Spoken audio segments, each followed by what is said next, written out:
In what some call an historic decision, the Trump administration has moved to stop all funding for UNRWA, the UN agency that provides aid for Palestinian refugees. The decision goes to the core of the Israeli-Palestinian conflict. Here's our report. Protests popped up in Jordan and in Gaza. Palestinian leaders condemn the action, calling it a path to destruction. What is the American administration doing?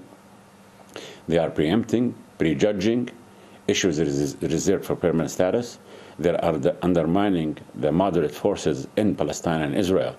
Those elements who want to achieve peace peacefully based on a two-state solution are being destroyed. Israeli Prime Minister Benjamin Netanyahu applauded the decision. The United States has made a very important thing, stopping the funds for the agency perpetuating refugees, called UNRWA. The U.S. is finally beginning to solve the problem. It's historic.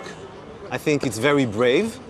I think that for the first time in decades, we are really touching the core issues, and therefore I'm very hopeful. One core issue involves the right of return, which goes back to 1949.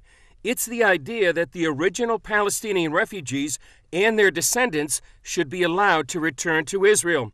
That number now totals about 5 million. I think President Trump is touching on the core issue. The issue is not how large Israel will be or how much territory it will cede, but the question is if Israel will stay. Israel obviously wants to stay, but the Palestinians, unfortunately, do not accept us yet.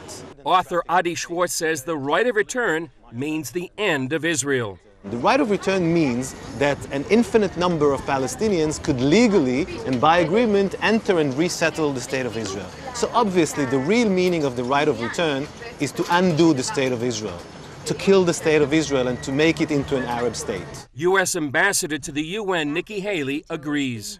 But 5 million Arab Muslims who can say they're not coming down. Get the right of return off the table. It's not to be negotiated. It's not going to happen. Once it's accepted, it's not going to happen. Then you say, okay, how do we come to terms so we have a two-state solution? Do you agree with that? The right of return? I do agree with that, and I think we have to look at this in terms of what's happening in Syria, what's happening in Venezuela, what's happening in other parts of the world, and how we treat refugees and how we're going to look at that going in the future. So I absolutely think we have to look at right of return. In my view, that this is the first time for decades that the American administration is saying the truth.